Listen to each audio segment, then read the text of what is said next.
नमस्कार दोस्तों, mutual fund के इस सीरीज़ में आप सभी का हार्दिक स्वागत है। और आज के इस वीडियो में हम डिस्कस करेंगे कि म्यूचुअल फंड पोर्टफोलियो होता क्या है। तो आप पूरी वीडियो से अंत तक बने रहिएगा। चलिए शुरू करते हैं। तो गाइस, पोर्टफोलियो का मतलब ये होता है कि आप जब भी किसी फंड का चुनाव करते हैं, किसी फंड में इन्वेस्ट करते हैं, तो ज़रूरी नहीं कि आप केवल एक ही फंड का चुनाव करें। हो सकता है कि आप एक से अधिक फंड का चुनाव करें अपने पोर्टफोलियो को डाइवर्सिफाइड करने के लिए। तो आप जितने भी फंड का या फिर जितना भी आप एसेट परचेज करते हैं, वो सारे के सारे एक जगह होते हैं और फाइनली उन्हें हम पोर्टफोलियो के नाम से जानते हैं। अब यहाँ पर पोर्टफोलियो इंपॉर्टेंट क्यों है?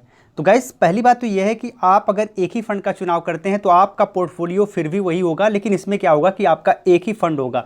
तो यहाँ पर अगर आपका एक ही फंड होगा तो अगर उसका प्रदर्शन ऑल ओवर बहुत नेगेटिव रहा तो आपको काफ़ी ज़्यादा नुकसान होगा, क्योंकि आपके पोर्टफोलियो में एक ही फंड है तो फाइनली उसका प्रदर्शन खराब होगा तो आपको काफ़ी लॉस होगा, और अगर उसका प्रदर्शन अच्छा होगा तो आपको काफ़ी फ़ायदा होगा। लेकिन मैक्सिमम लोग अपने पोर्टफोलियो को डाइवर्सिफाई करते हैं क्योंकि उनका रिस्क कम हो जाए और रिटर्न बढ़ जाए। इसके लिए क्या करते हैं कि जब भी वो इन्वेस्ट करते हैं तो अपना थोड़ा थोड़ा अमाउंट जो है वो अलग अलग पार्ट में बांट देते हैं। जैसे कि कुछ अमाउंट वो लार्ज कैप फंड में देते हैं, कुछ मिड कैप फंड का चुनाव करते हैं, कुछ मल्टी कैप फंड का चुनाव करते हैं और कुछ स्मॉल कैप फंड का चुनाव करते हैं। अब ज़रूरी नहीं कि अगर लार्ज का फंड का चुनाव किए हैं उसका अगर प्रदर्शन गिरे तो मिड कैप का भी प्रदर्शन गिरे, या फिर मिड कैप का प्रदर्शन गिरे तो मल्टी कैप का भी प्रदर्शन गिरे। तो यहाँ पर चांसेस ये बनते हैं कि अगर एक आध फंड खराब प्रदर्शन भी करता है तो भी ऑल ओवर आपका जो रिस्क होता है वो यहाँ पर कम हो जाता है और रिटर्न आपका बढ़ जाता है। तो इसलिए पोर्टफोलियो में जितना ज़्यादा डाइवर्सिफिकेशन होता है उतना ही ज़्यादा आपका रिस्क कम हो जाता है और रिटर्न बढ़ जाता है। तो गाइस, इसलिए पोर्टफोलियो बहुत ज़्यादा इंपॉर्टेंट है,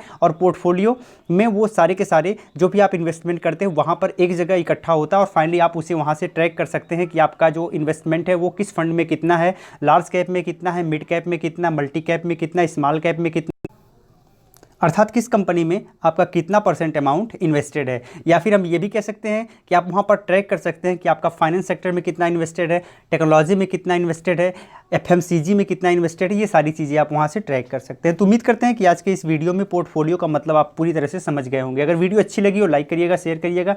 अगर आपने अब तक सब्सक्राइब नहीं किया, सब्सक्राइब करके घंटी पर प्रेस कर लीजिएगा, जिससे फ्यूचर में हमारी वीडियोज़ की नोटिफिकेशन आपको सबसे पहले मिल जाए। तो गाइस, बहुत बहुत धन्यवाद। जय हिंद।